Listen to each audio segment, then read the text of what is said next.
Hi, this is Professor Bingle, and we're here to review the FITT principle as it relates to cardiovascular exercise.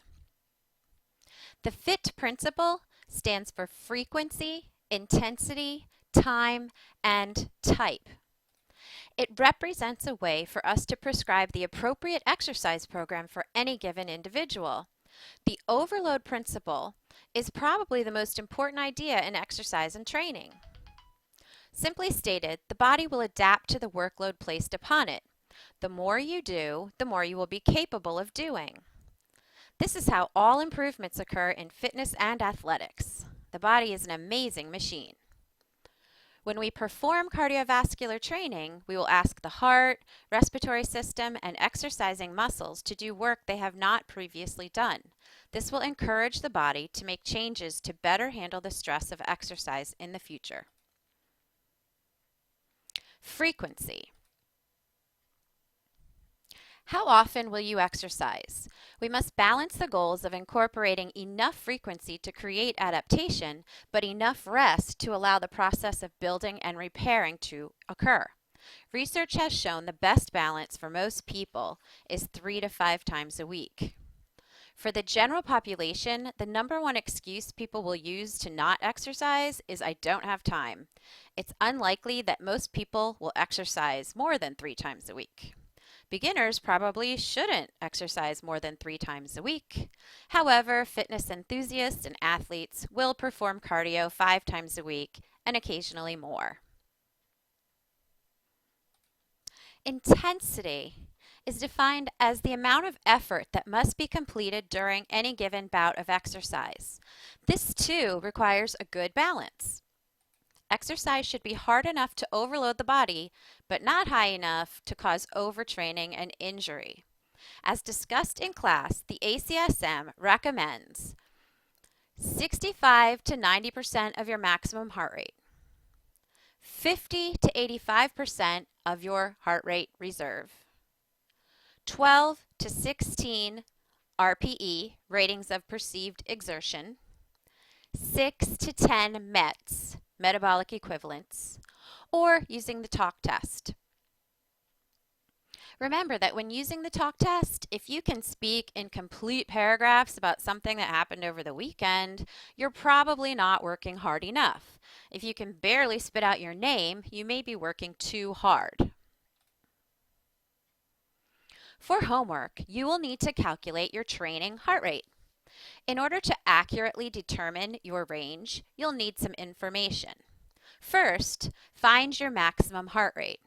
For this class, we're using the equation 220 minus your age.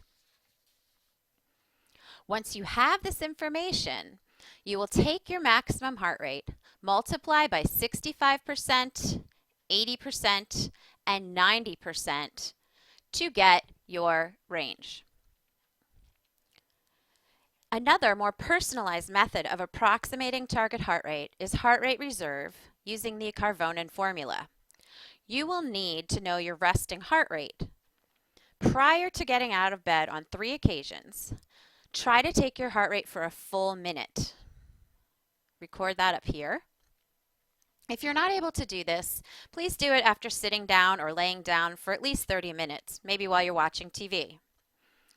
Calculate your heart rate reserve by taking your maximum heart rate minus your resting heart rate, right here. Once you have that number, you're going to multiply your heart rate reserve times 50%, 75%, 85%, and then add back in your resting heart rate to get your appropriate range. You'll notice at the bottom of the sheet, you will need to memorize these target heart rate ranges. Each time we use our heart rate monitor during a workout, you're going to need to know what numbers to look for. So for a long, slow distance workout, your heart rate range would be very low, maybe 50% of your heart rate reserve. For a more intense steady state workout, it's going to be moderate, maybe 75% of your heart rate reserve. If you're performing high-intensity interval training, your heart rate is going to be closer to 85 or perhaps even higher.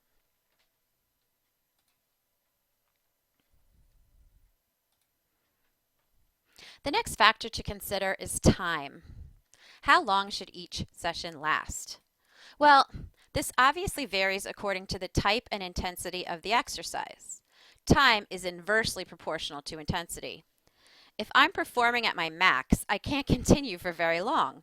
For example, when I'm doing Tabata training, I am not able to perform that insane intensity for more than 20 seconds. However, during long, slow distance training, someone might exercise for 2 hours, but the intensity is relatively quite low. Research finds that for the general population, 20 to 60 minutes is a good estimate. Type of workout.